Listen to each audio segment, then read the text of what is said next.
Hello there, and welcome to the Sleepy Mythology channel. I'm so glad you found your way here, because tonight we're embarking on an epic journey through the entire canon of Greek mythology.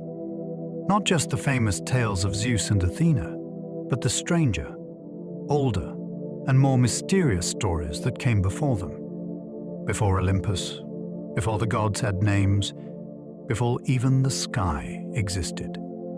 These myths weren't simply tales for enjoyment.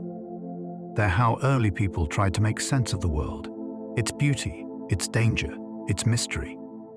And like all good origin stories, they began with a question: what came before everything? In this first episode, we'll travel back to the very beginning. Not just to the first gods, but to a time when there was no form, no light, no direction. Only a strange and silent vastness the Greeks called chaos. Some would call this their creation myth, but the Greeks thought of it differently. More like an emergence out of emptiness, where something began to stir. Earth took shape. Depths opened. Forces like love and night and shadow began to appear, not as people or even gods, but as forces powerful enough to change the shape of the cosmos. Before we set off on this mythical tale, if you think you'd like to follow along with these stories, I invite you to subscribe. But for now, let yourself relax. There's nothing you need to do but let your mind get carried away by this timeless tale. Now, let's begin. This story starts in a strange place. A place with no sky, no land, no sea, no wind, no weight. Nothing had been shaped yet. Nothing had been separated. There were no gods, no elements, no names. Only a strange, open state of existence, vast, silent, and undefined. The Greeks called this state chaos. And though today, that word means disorder or confusion, they didn't imagine it that way. To them, chaos wasn't wild. It wasn't violent. It wasn't even active. It was just there. A wide, empty presence. Not a person. Not a place. Just the condition before anything began. Chaos had no direction, no rhythm, no edge. It wasn't space, because there was no form to hold it. It wasn't darkness, because there was no light for it to contrast. There was no ground to fall toward, no sky to reach into, no center to speak of. But somehow, it still existed. And that existence, silent and still, was enough. What makes chaos important is not what it did, but what it allowed. Because eventually, without any clear reason, something else appeared. There was no sound, no signal, no spark. But out of chaos, something new took shape. Something solid, something real. Her name was Gaia, the Earth. But this wasn't Earth the way we know it. There were no trees yet, no valleys, no ocean. Gaia wasn't a landscape. She was the idea of stability itself. The first thing that stayed in place. The first form that didn't drift or dissolve. Where chaos was unbounded, Gaia had presence. She didn't come from anything, and nothing made her. She simply emerged, the beginning of here. She didn't move. She didn't speak. But now, for the first time, there was something in the world that held. A foundation. A center. A sense of permanence. And once that existed, more could follow. After Gaia appeared, the next presence emerged quickly behind her. His name was Tartarus. And while Gaia gave the universe its first sense of solidity, Tartarus introduced something else entirely, the idea of depth. Tartarus wasn't a cave or a pit, not yet. Those images would come later, when the Greeks started to imagine punishments and prisons. Instead, Tartarus was simply a direction downward, deeper than any physical space could measure. He was endless falling. Not falling through air, because air didn't exist yet. Not falling into darkness, because darkness itself had no meaning yet.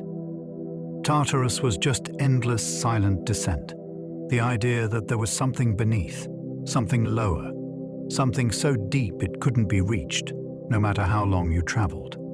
Tartarus didn't interact with Gaia, at least not directly. But the fact that both existed together created a new idea. There could be different places, different states. The world wasn't just open space anymore. Now it had an above and a below, Gaia as presence and Tartarus as depth. The universe was starting to have layers. Then, into this emerging structure, something entirely different appeared: Eros.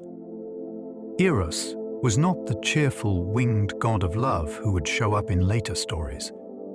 This first Eros was older, stranger, and much simpler. He was attraction itself, the force that drew things toward each other.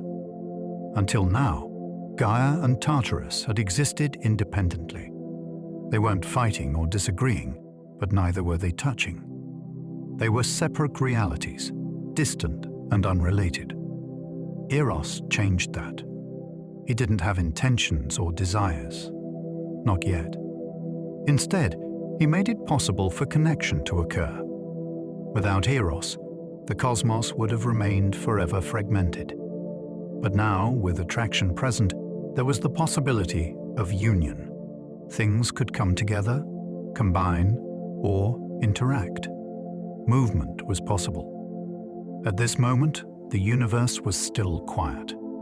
Gaia was solid, Tartarus was deep, and Eros was pulling gently, invisibly between them. No stories yet. No names beyond these few simple ideas. But already, the universe had changed profoundly. It was no longer empty openness. It was a place where something could happen next. With Gaia, Tartarus, and Eros in place, the early cosmos had begun to take shape. But it was still quiet, still waiting. There were no events yet, no change, only presence. And then two more figures emerged, less like shapes and more like feelings made real. First came Nyx, the night. Nyx wasn't darkness in the way we experience it now. There was no sun yet, no sky to cast shadows or light to disappear. But the Greeks imagined Nyx as the presence that made the world feel quiet, full, and still. Not an emptiness, but a heaviness. A sense of being wrapped in something thick and ancient. She wasn't threatening. She wasn't kind. She was just there, surrounding everything like a hush too deep for sound. Soon after Nyx came, Erebus, shadow. And again, this wasn't shadow as a shape on a wall or the absence of light behind a tree. Erebus was something more internal. If Nyx was the presence of outer stillness, Erebus was the presence of inner depth. He was the feeling that even inside the quiet, there are layers. Shadow within silence. Contrast within calm. The Greeks didn't picture Nyx and Erebus as dramatic gods with grand personalities. They were more like the early ingredients of reality, unspoken qualities that gave the cosmos texture. Their appearance didn't create conflict or change, but it created the possibility of variation. Until now, the universe had only been open, or solid, or deep. Now it could be dense. It could be dim. It could have edges, folds, and boundaries. That was the power of these early forces. None of them made choices. None of them had plans. But simply by existing, they made the world more complex, more structured. more ready. There were still no mountains, no oceans, no sky. But the rules of the world were being sketched: direction, contrast, connection, silence, and shape. The stage was almost ready. At this stage in the Greek myth of creation, it's important to understand something that sets these early figures apart. They weren't gods in the way we usually think of them. They didn't rule, speak, or command. They didn't act with motives or emotions. They were not personalities. They were conditions, realities. The very first facts of existence. Gaia wasn't a woman walking the earth. She was the earth. Tartarus wasn't a place to go. He was the idea of unfathomable depth. Eros wasn't a romantic figure. He was attraction, the invisible pull that made things move toward each other. And Nyx and Erebus weren't shadows cast by light. They were what made shadow and night possible in the first place. This is what makes the Greek origin story so different.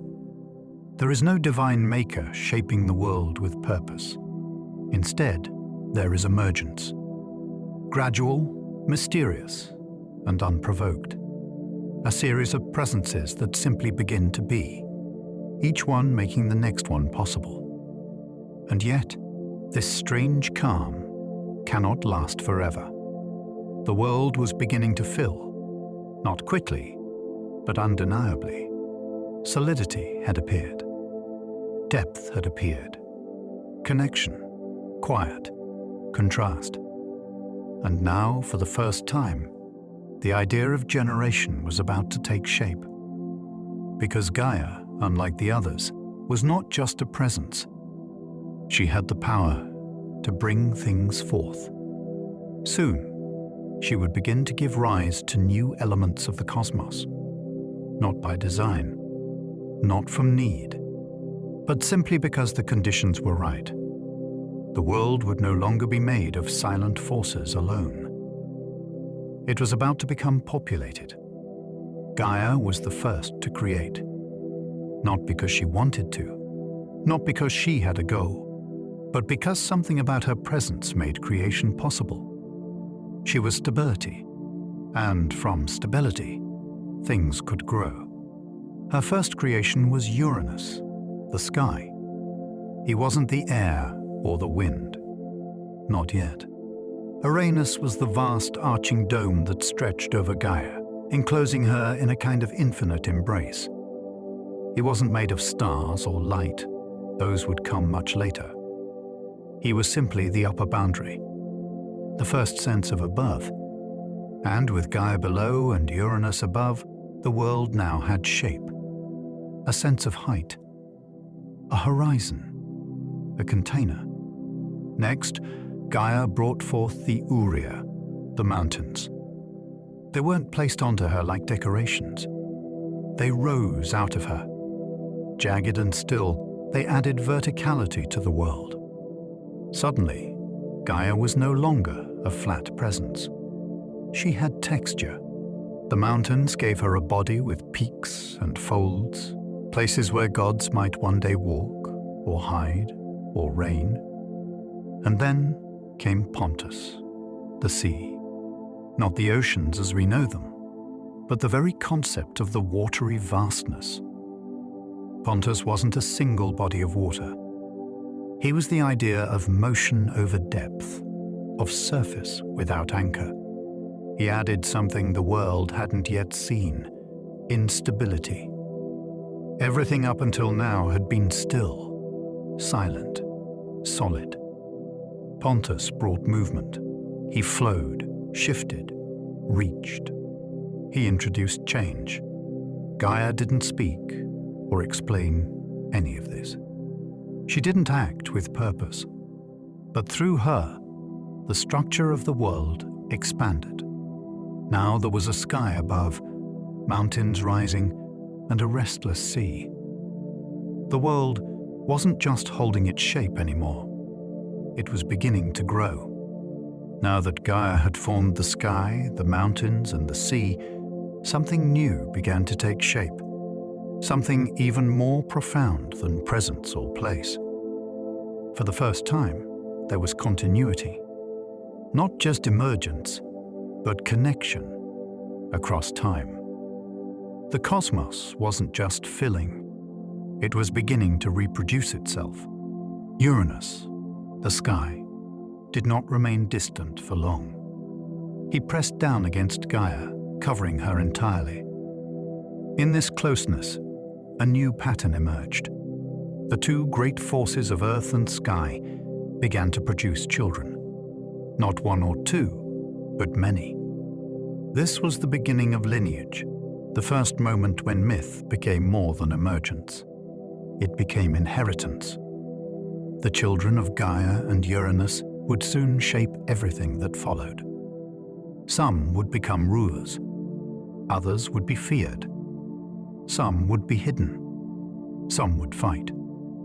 But all of them shared something the earlier beings did not: a relationship. They weren't just conditions of the universe.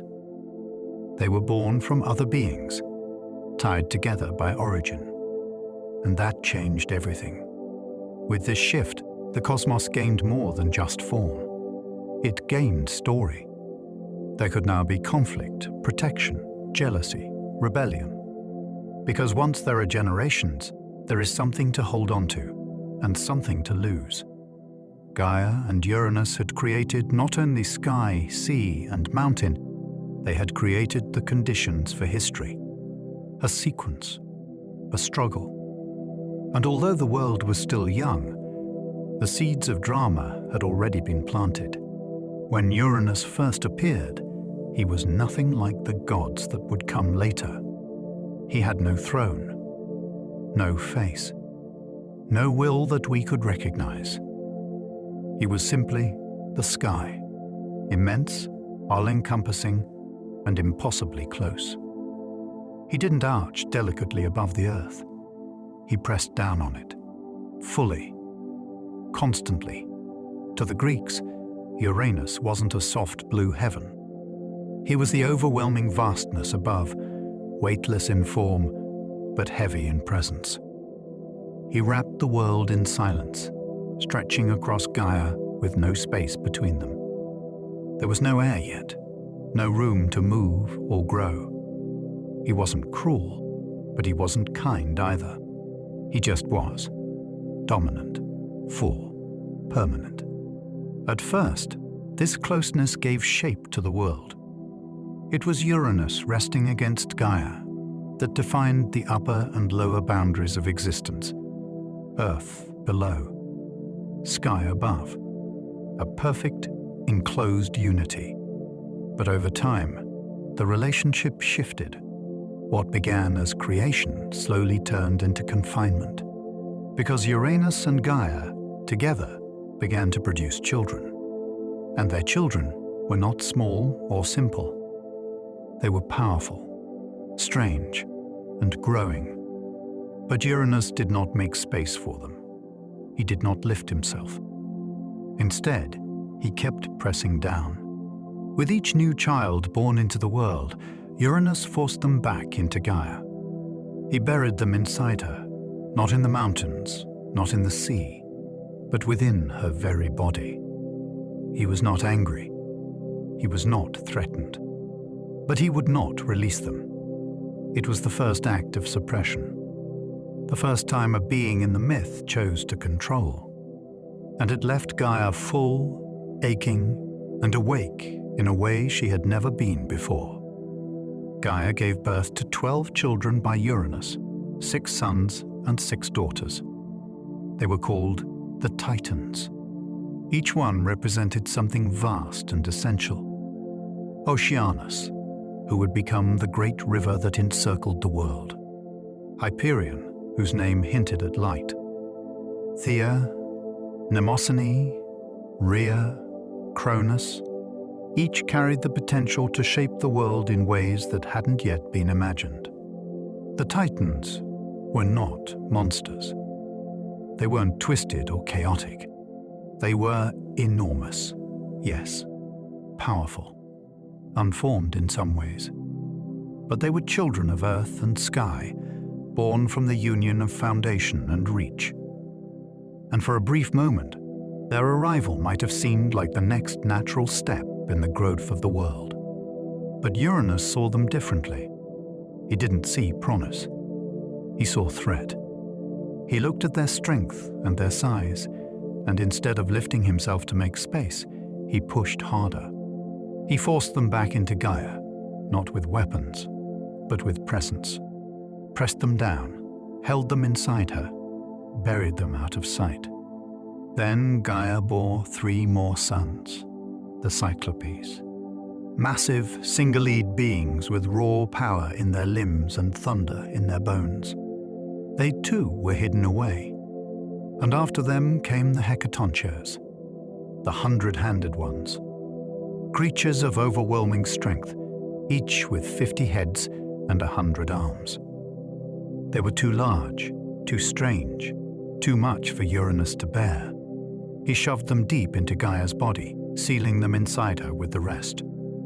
This was no longer creation. It was containment. The world was beginning to fill, but Uranus refused to let it expand. And Gaia, the one who had held everything without complaint, began to feel the weight not just of sky, but of pain. Gaia was never a goddess of emotion. She didn't rage. She didn't plead. She was the earth itself, steady, enduring, impossible to move. But now, for the first time, she was full of something she could no longer bear. Her children, buried inside her, pressed against her from within. Their strength was growing. Their shapes had no space. They strained to rise, but the sky refused to lift. And Gaia began to ache. This wasn't a single wound. It was pressure, a slow, crushing weight that never let up. She had given birth to the Titans, the Cyclopes, and the 100-handed ones. And all of them had been hidden away, sealed inside her without release. Not because they were dangerous, but because Uranus feared what they might become. That fear turned the cosmos inward. Instead of expanding, it tightened.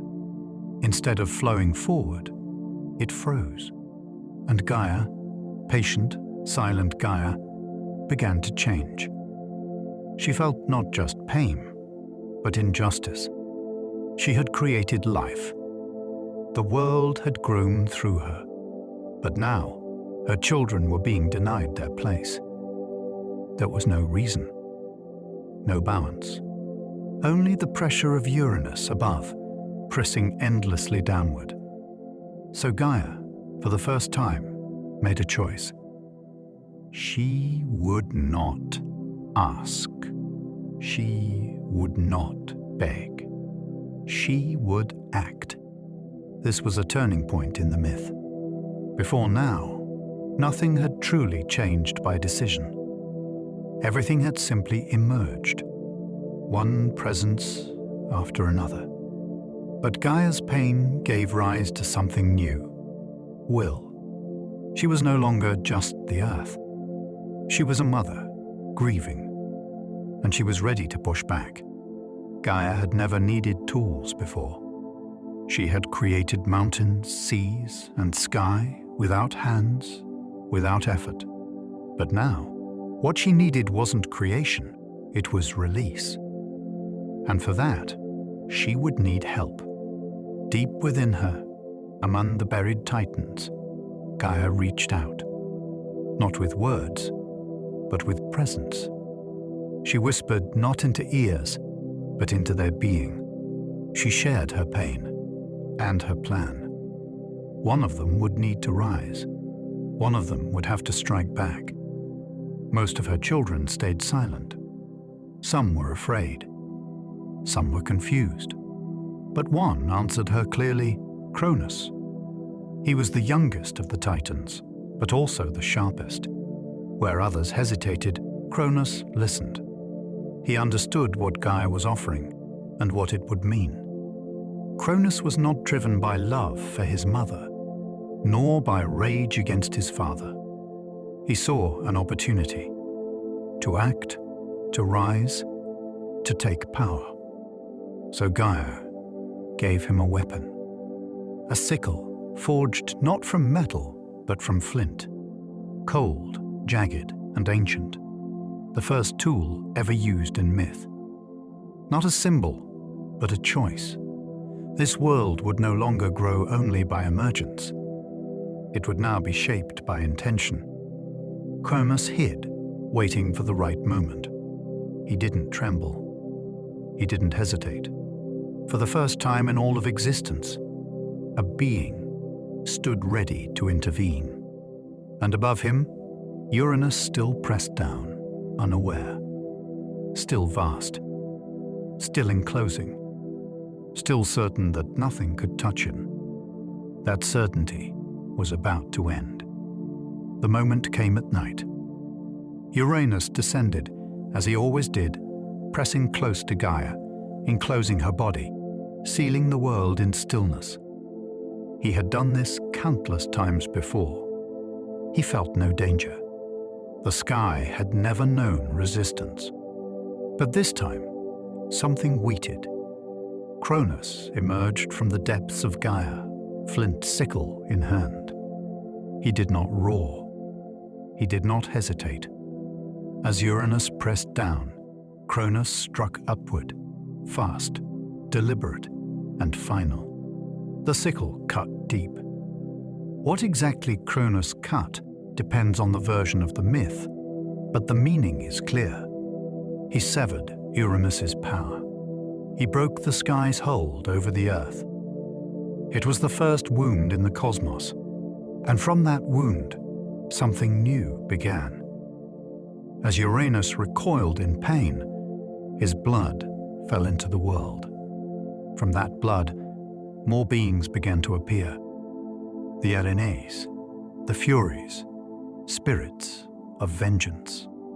The giants who would one day rise against the Olympians. And from the sea, mingled with the last of Uranus's power, something strange and beautiful emerged. Aphrodite. She was not born from love. She was born from rupture. From the end of something that had once seemed eternal. With Uranus's fall, the sky did not disappear. It simply lifted. For the first time, there was space between earth and heavens. A gap where wind and weather could someday move. A place where other gods could rise. The act was done. Cronus had changed the world. Not by creating, but by cutting. Not by building, but by breaking. And now, with Uranus gone, the world no longer belonged to the beings who had simply been. It belonged to those who acted. With Uranus cast down, the world changed. The sky no longer crushed the earth. There was space, real space, between Gaia below and Uranus above. For the first time, the cosmos could breathe. The Titans, once trapped inside Gaia, were free. They emerged into this new open world, towering and powerful, their shapes finally able to unfold.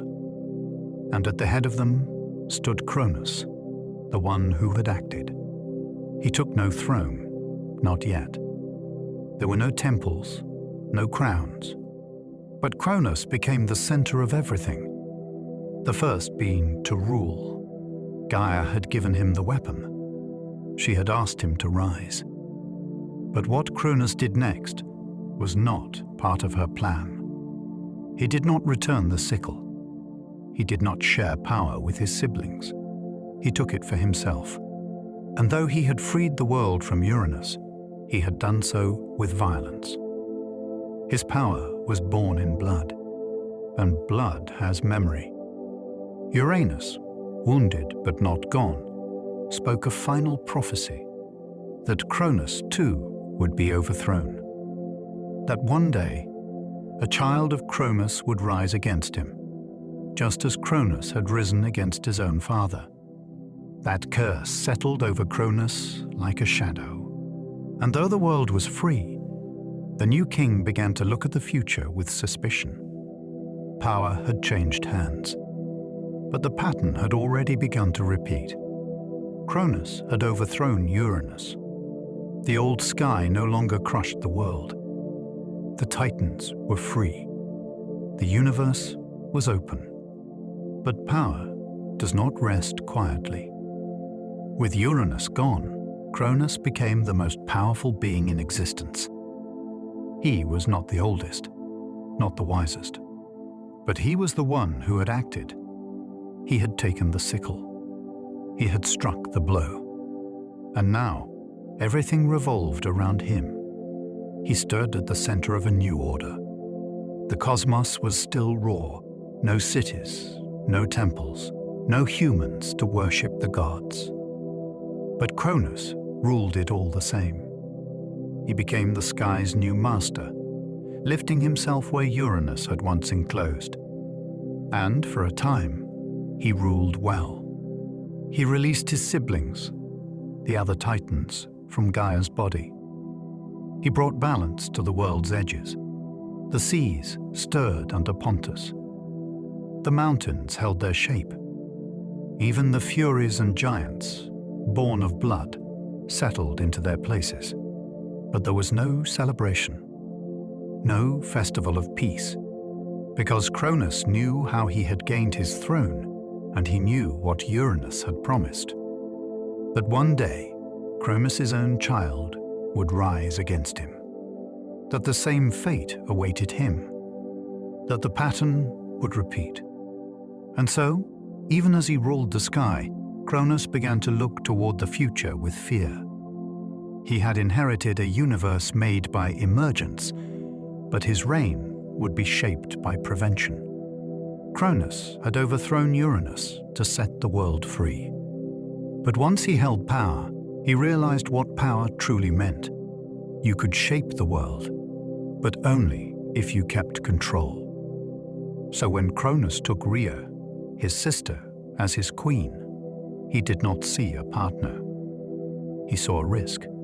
Rhea was powerful, quiet, thoughtful, watchful, and through her, Cronus fathered the next generation of gods. First came Hestia, then Demeter, then Hera, then Hades, then Poseidon. One by one, the children were born, and one by one, Cronus swallowed them. He didn't kill them. He didn't cast them out. He swallowed each child whole the moment they entered the world. He kept them inside his body, trapped, voiceless, waiting. Cronus believed he was breaking the cycle, that by preventing their rise, he could preserve his own reign. But he was repeating it, step for step. Uranus had buried his children to stop the future. Now Cronus was doing the same, with even more precision. He had no room for rebellion, no room for change. Rhea watched this in silence. She gave birth again and again, only to see her children vanish. And she began to feel the same ache that once stirred in Gaia, the ache of a mother who has created something beautiful only to see it taken away. The world outside remained still. The sky was calm. The earth was firm. But inside Cronus's body, 5 immortal beings waited, alive but locked in silence. And far below, the pattern prepared to break again. Rhea had endured 5 births. 5 times she had cradled a child, and 5 times she had watched Cronus take them from her, wordlessly, ruthlessly, inevitably. There were no arguments, no battles, just a rhythm of loss. Cronus feared the prophecy of his father. And so, each time a child was born, he ended the threat before it could begin. But Rhea, like Gaia before her, began to feel something new. Not just sorrow, but resolve. The 6th child was coming. And with that child, Rhea made a decision. She traveled to Crete, far from the watchful eye of Cronus. There, in secret, she gave birth to her youngest, a boy named Zeus. He was small, fragile, and unaware of what he represented. But in him lived the hope of change. To protect him, Rhea wrapped a stone in swaddling cloth and gave that to Cronus instead.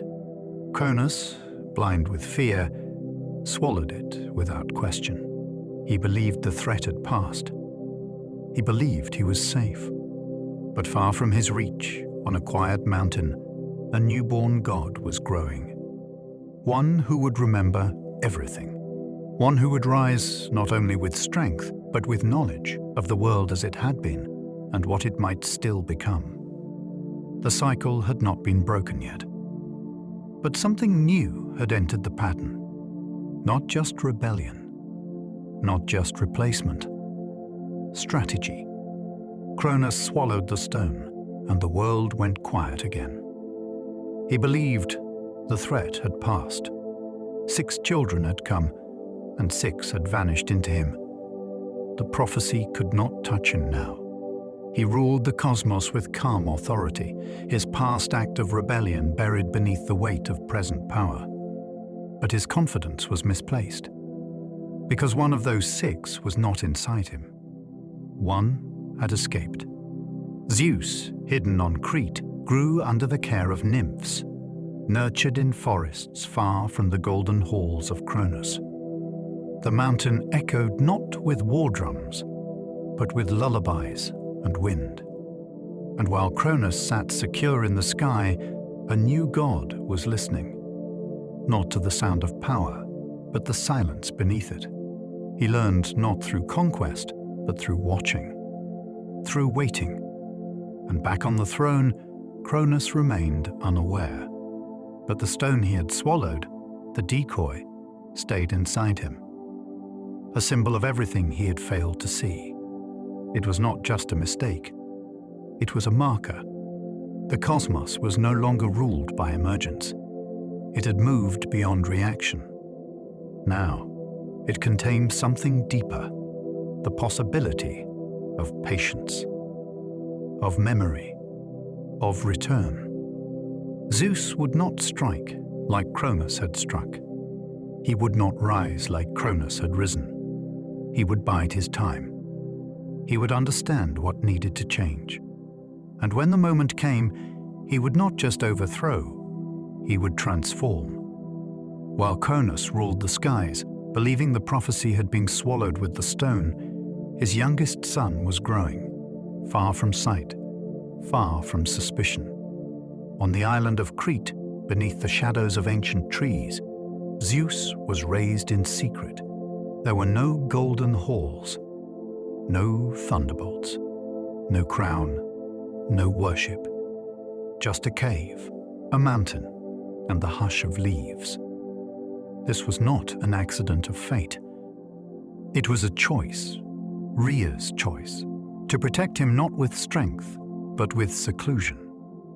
Zeus was nurtured not by power, but by the quiet persistence of nature, the rhythm of rain, the firmness of earth, the changing winds, the steady pulse of life untouched by rule.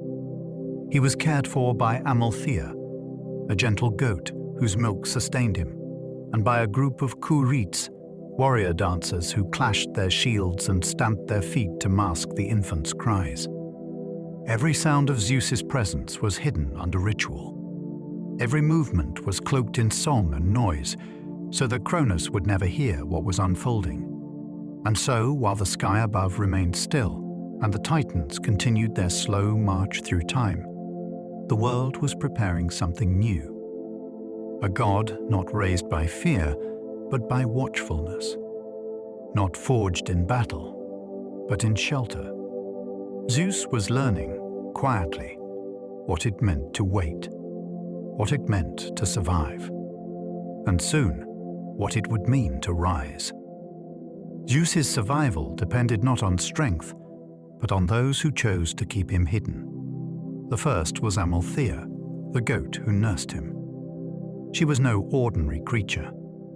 In some stories, she was a nymph who had taken the form of a goat. In others, she was divine in her own right, a sacred animal whose milk gave the young god strength beyond measure.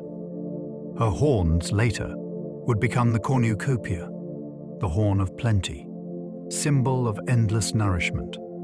But for Zeus, she was simply warmth and safety, and the body that fed him when the world above would have devoured him.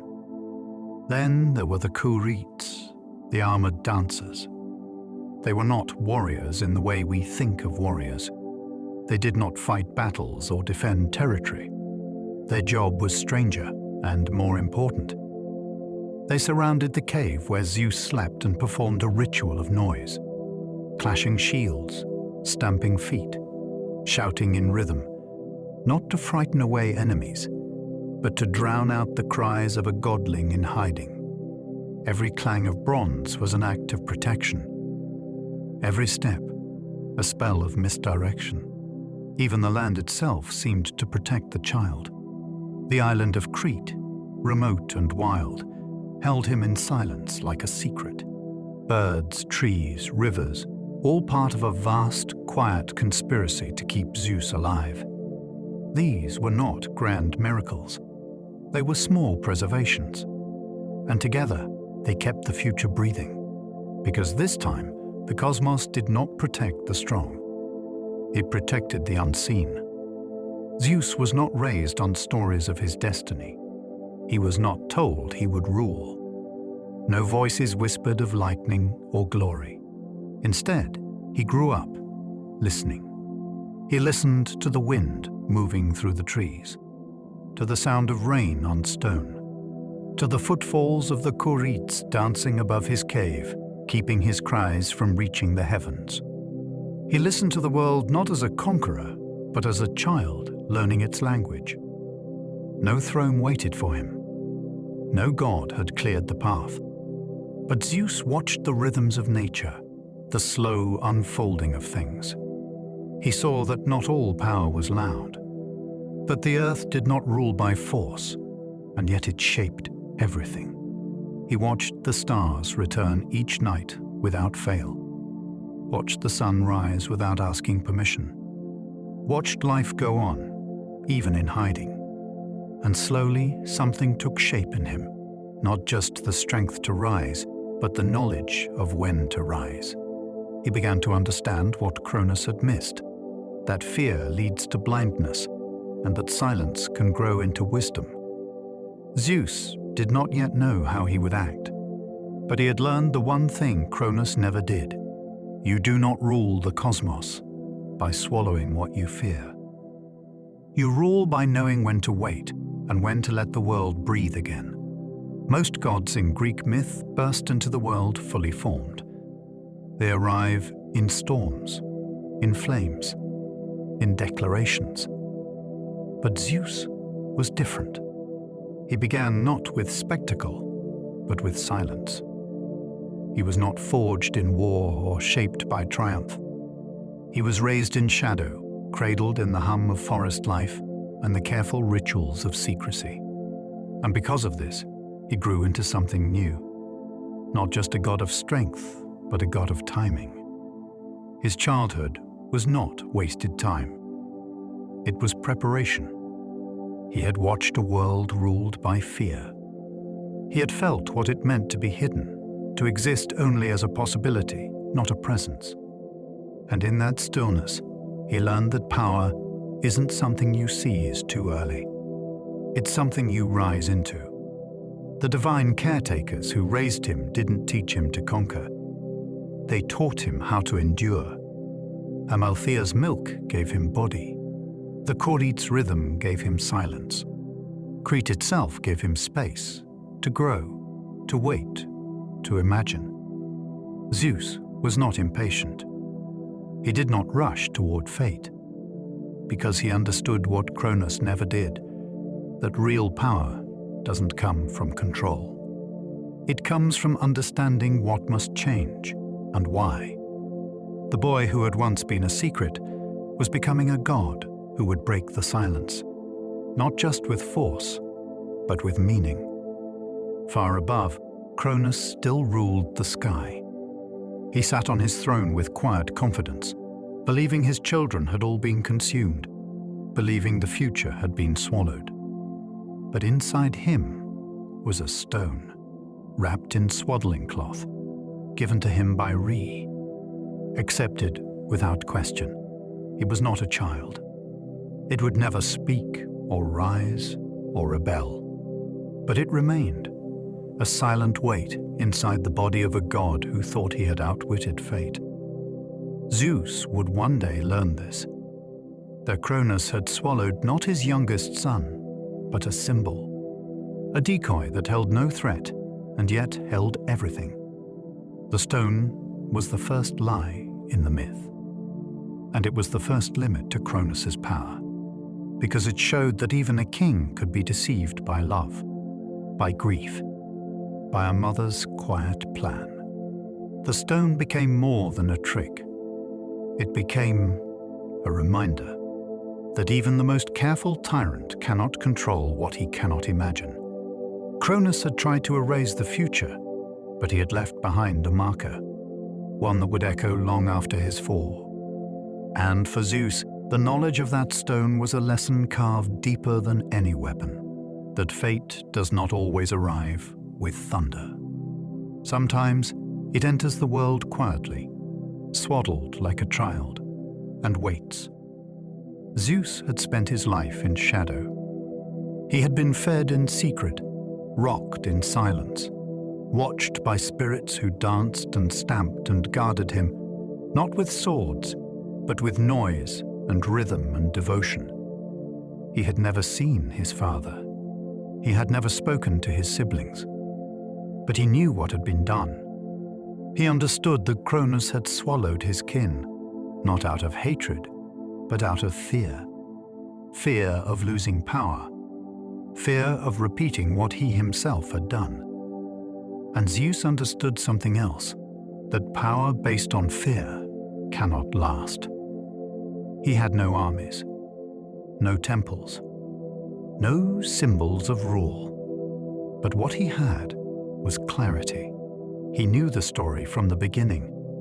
He saw where it had broken and how it might be remade. He knew that Uranus had ruled through pressure. Cronus had ruled through prevention. But he would have to rule through transformation. The boy in the cave was no longer a boy. He was a god now, not just of sky, but of change. He would not strike blindly. He would not rise without cause. But he would rise. And when he did, the silence of his childhood would become the thunder of a new world. The time for waiting was over. Zeus left the mountains of Crete not as a child, not even as a rebel, but as a god with a purpose. He had watched a world ruled by fear. He had lived in the quiet space between prophecy and power. And now he stepped into the story, not to continue the cycle, but to change it. His first act was not to confront Cronus. It was to restore what Cronus had tried to erase. Deep in the earth, buried long ago by Uranus, still hidden even through the age of the Titans, were the Cyclopes and the Hecaton chairs.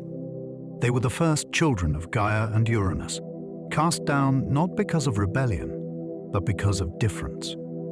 The Cyclopes, with one blazing eye each, had the power of vision and craft. The Hecaton chairs, with 100 hands and 50 heads, were beings of scale, of force, of raw, uncontrollable energy. Cronus had never freed them. He had feared their strength, just as Uranus had. He had left them sealed away. But Zeus did what neither of his predecessors had dared. He descended into the deep, unbound their chains, and brought them back into the world. Not as monsters, not as weapons, but as allies.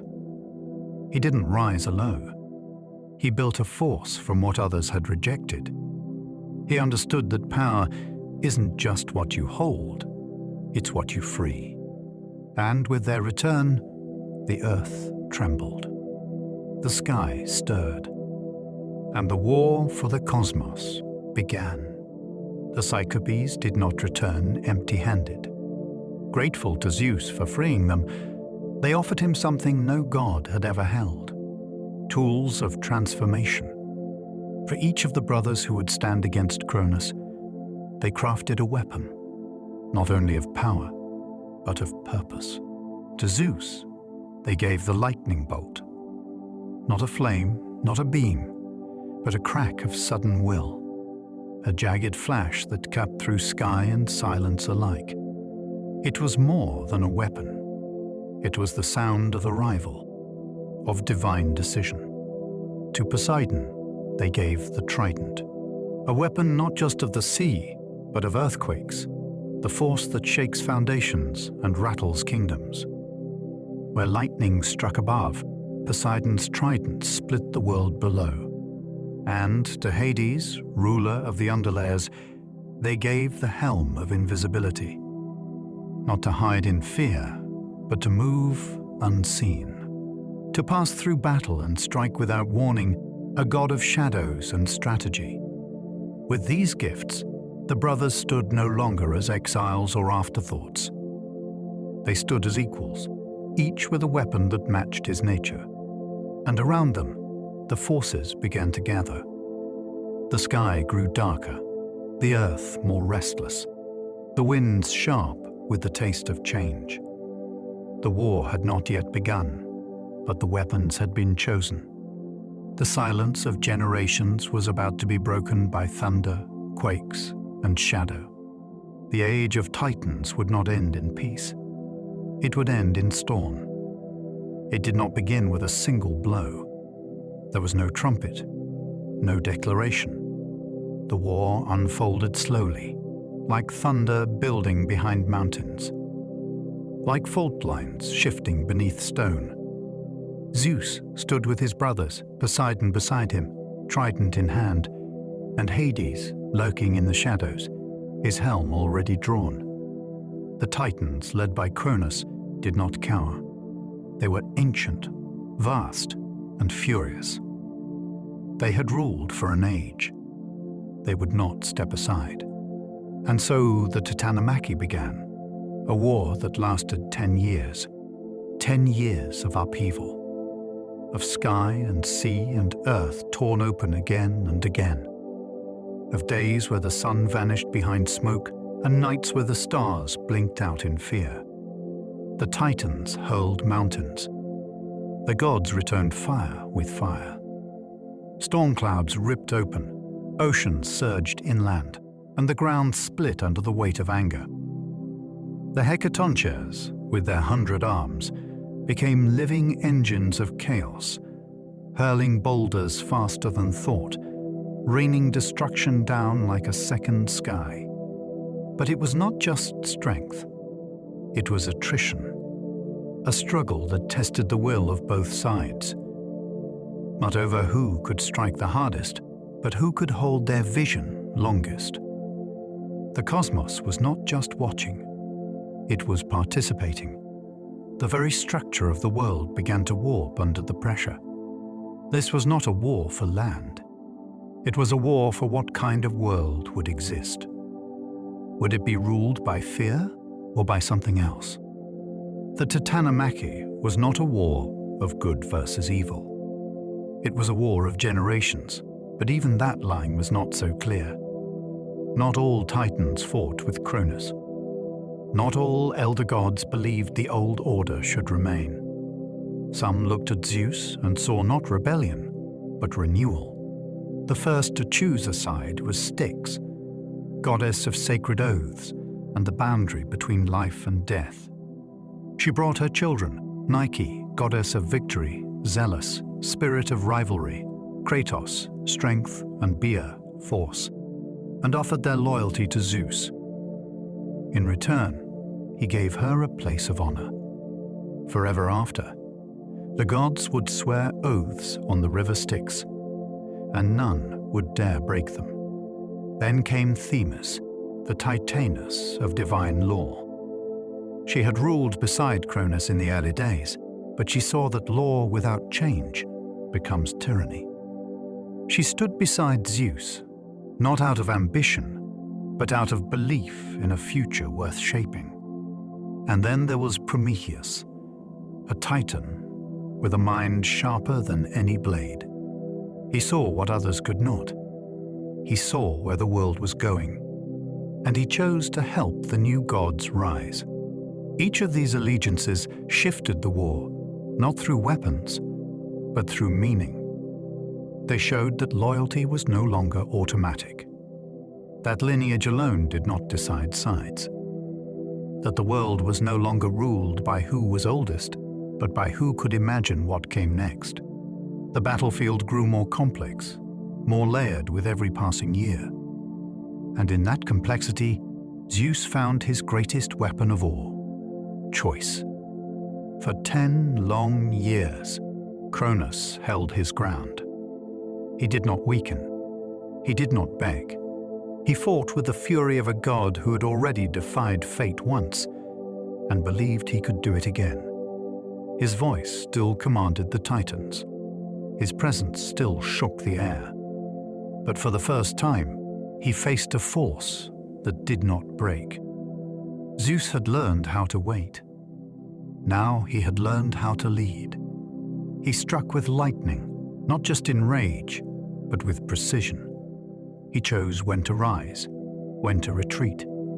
He wielded the storm not as chaos, but as clarity. Poseidon shattered mountains with his trident, flooding strongholds and splitting valleys. Hades moved in silence, unseen, disrupting strategy, unmaking plans, whispering through cracks in the earth. The Titans fought back with all the power of the old world, but their fury had no future. They were fighting to preserve, while Zeus fought to transform. And as the war dragged on, one truth became harder to ignore. The prophecy was unfolding, step by step. The child Cronus had feared, the one he thought he had swallowed, was rising before him. Not just with strength, but with loyalty behind him, with wisdom beneath him, and with the world itself beginning to bend towards something new. Cronus did not fall easily. He resisted until the last moment. But in the end, what had been foreseen could not be denied. The war ended not with celebration, but with consequence. When Cronus finally fell, the sky didn't cheer. The earth didn't rejoice. There was no triumph, only a kind of silence, as if the world itself was holding its breath. Zeus had won. The prophecy had come true. The old king was broken. But the Titans didn't vanish. They couldn't be destroyed. They were too old, too deep, too elemental. So they were punished. The Hecatoncheires, who had once been imprisoned, now became the jailers. They dragged the defeated Titans down into the deepest parts of the earth, into Tartarus, the bottomless pit that had existed since the first days of chaos. There, behind gates of bronze and walls of night, the Titans were sealed away, not erased, but contained. One Titan was singled out for a different fate. Atlas, brother of Prometheus, had fought fiercely for Cronus. He was not just strong, he was relentless, unyielding. For his role, he was given a punishment that would never end: to stand at the edge of the world and hold up the sky, not as honor, as burden. His back bent beneath the weight of the heavens, his arms locked in eternal effort. He would not fall. He would not rest. He became the symbol of what happens when old power refuses to let go, when you try to carry a world that is no longer yours. The war was over, but peace had not arrived, only the space for something new to begin. When the final blow was struck, the sound did not echo. It landed quietly, like a door closing. Not with glory, but with finality. The Titans had fallen. Zeus stood at the center of a world he had changed forever. But victory did not bring calm. The sky had cracked. The seas had swollen. The ground itself bore the scars of war. Valleys split open, mountains displaced, rivers that no longer knew where to run. This was no return to balance. It was the start of something new that had never existed before. Order built after upheaval. Zeus, Poseidon, and Hades stood together, not just as brothers, but as the first rulers of a divided world. Each had earned his place. Each held a power that could no longer be hidden. But the cosmos wasn't settled yet. It was still trembling from the war, still unsure of what it meant to be ruled by gods who had been children in the years before. The Titans were gone, but their echoes remained. In memory, in landscape, in the silence between lightning strikes. The war had not been about domination. It had been about possibility, about breaking what had once seemed eternal to make space for a future that could still be imagined.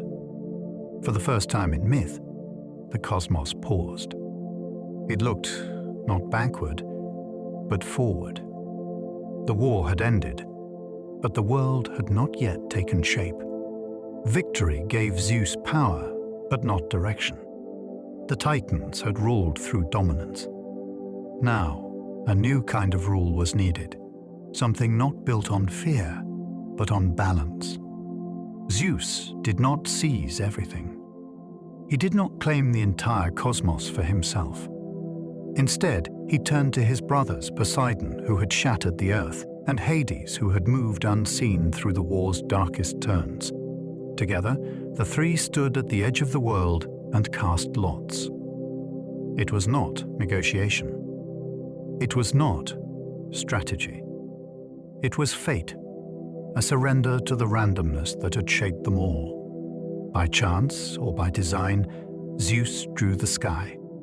He became the god of thunder, weather, and vastness, the ruler of open air and stormlight.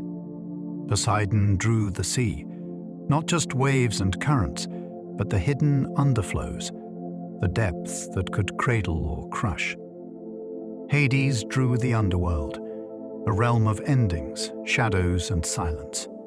Not a place of punishment, but of continuity beyond life. Each domain came with its own mysteries, its own burdens, its own kind of power. And with this division, the world finally settled. Sky, sea, underworld, the surface, the land, the forests, the mountains, remained shared, belonging to none entirely, and touched by all three. This was not a perfect piece, but it was structure, a frame upon which the future could hang. Olympus was not yet built, but its shape, its possibility, had begun. Poseidon did not inherit calm waters. The sea had always been wild, older than the gods, deeper than memory. But with his trident in hand, he gave the oceans a will. He stirred their waves not just with wind, but with emotion. When Poseidon was angry, storms tore across the surface. Ships vanished. Coasts were reshaped overnight. When he was pleased, harbors stilled, fishermen thrived, and islands bloomed like green jewels. He became not only the god of water, but of mood, of things that change and cannot be held. The sea no longer just existed. It responded. Far below, Hades took up his realm in silence. He did not rule with thunder or waves. He did not hunger for temples or glory. His kingdom was beneath all kingdoms, a place of roots, shadows, and memory. But it was not a prison. It was a return. Here, the souls of the dead passed through his halls, not to be punished, but to be preserved. Hades brought structure to grief. He gave shape to what had once been fear.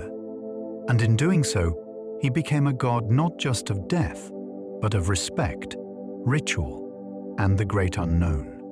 With Zeus above, Poseidon across the seas, and Hades below, the cosmos was no longer blank. It had regions. It had rhythm. It had a logic that could be followed, and a mystery that remained. At last, the war was over. The realms had been divided, and from the ruins of chaos and conflict, Olympus began to rise. Not from stone, not from conquest, but from structure. The gods did not just scatter across the world. They gathered. High above the mortal lands, on the tallest mountain in Greece, they carved out a new kind of space. A space not born from fear or secrecy, but from presence. Olympus became more than a dwelling. It became a court, a council, a symbol. Here, the gods ruled not by instinct, but by deliberation. Here, the will of Zeus could be spoken aloud and tempered by voices around him. The cosmos had never known a center before. But Olympus became that center, a meeting point between sky, land, and story. There were thrones, yes, and rituals, and celebrations. But what truly made Olympus different was its intent. The Titans had ruled with force. Zeus ruled with structure. Not perfect, not without flaw, but with a vision of divine law that reached beyond him. Olympus brought hierarchy. It brought roles, gods of wisdom, of war, of harvest, of hearth. Each power had its place. Each story could find a voice. And beneath it all, mortals began to look up, not just in fear, but in wonder. The new gods ruled from Olympus, but the oldest power of all had never left. Gaia, the earth itself, was still beneath their feet. She had watched Uranus fall, watched Cronus rise and fall after him. And now, she watched Zeus from below, not with pride, not with anger, but with memory. She did not challenge him. She did not advise. She simply remained, rooted, enduring, older than any crown. The gods walked on her back. They built temples in her valleys, dug wells into her soil, named rivers after their own children. But Gaia was not forgotten. She was felt in every harvest, every earthquake, every silence between thunder. She no longer stood at the center of myth, but her presence whispered through it. And from her depth, there came one last reminder, a warning perhaps, or simply the truth that order must always guard against arrogance. From Gaia's womb, something stirred, a final challenge, a child born not in peace, but in resistance. It would not be Cronus. It would not be a Titan. It would be something wilder, something that carried the rawness of the world before Olympus was built. Its name was Typhon, and it was not finished yet. From deep within Gaia, where roots twist into shadow and silence takes on weight, Typhon was born. He was not like the Titans. He was not shaped by lineage, but by force. Typhon was storm and fire, limbs like serpents, eyes that flashed with heat, and a voice that shook the air. He rose not to rule, but to undo, to tear down Olympus, to shatter the order Zeus had built. It was Gaia's final answer to the arrogance of crowns, a reminder that the earth cannot be controlled forever. When Typhon emerged, even the gods hesitated. Some fled. Some fell. Even Zeus was wounded.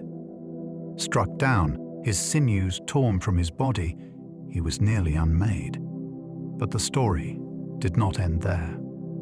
The gods who had once hidden him now rose in his defense.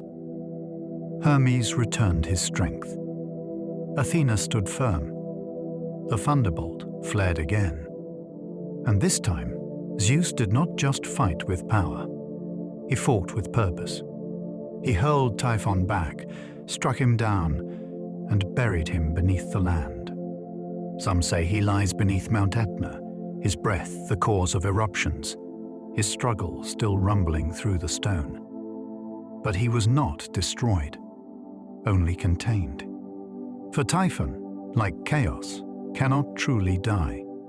He sleeps beneath the world as a reminder, but even the brightest order casts a long, trembling shadow. The Titans were gone, locked in Tartarus, buried beneath the world, or faded into legend. But they didn't vanish. They became something deeper, echoes. In the roar of a storm, in the stillness before an earthquake, in the weight of dreams that feel older than memory, there are traces of that first age. The gods had won, but they had not erased the past. They had only layered themselves over it. The strength of Cronus, the fury of Oceanus, the strange wisdom of Themis, all of it now lived within the gods who followed.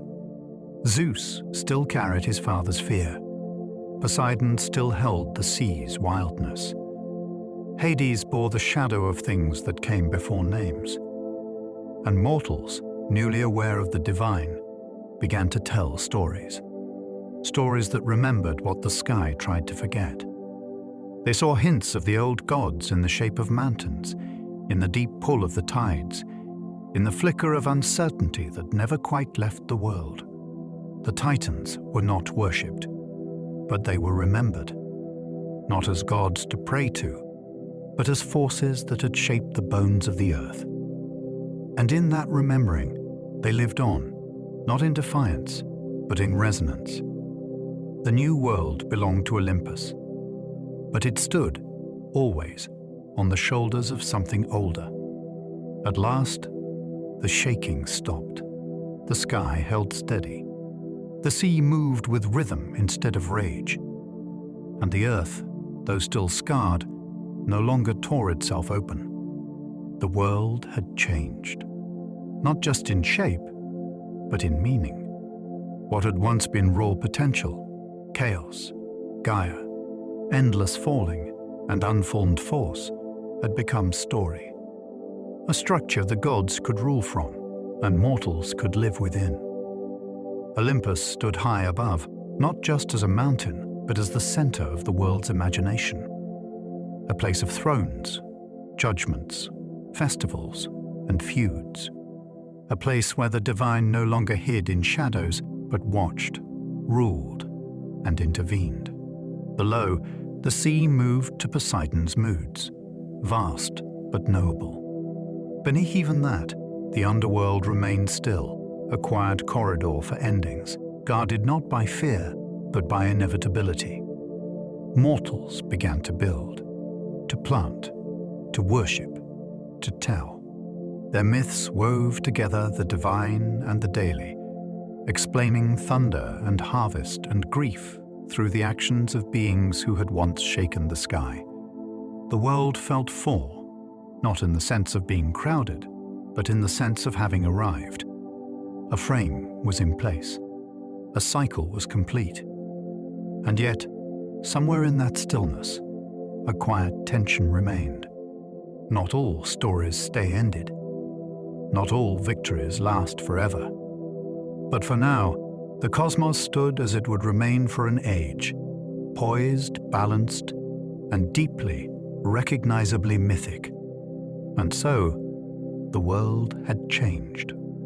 From silence and space, it had gained form and direction and the first hint of story. Chaos was no longer alone. Earth had emerged. Depths had opened. The force of union had entered the cosmos, and the first glimmers of connection, of becoming, had begun.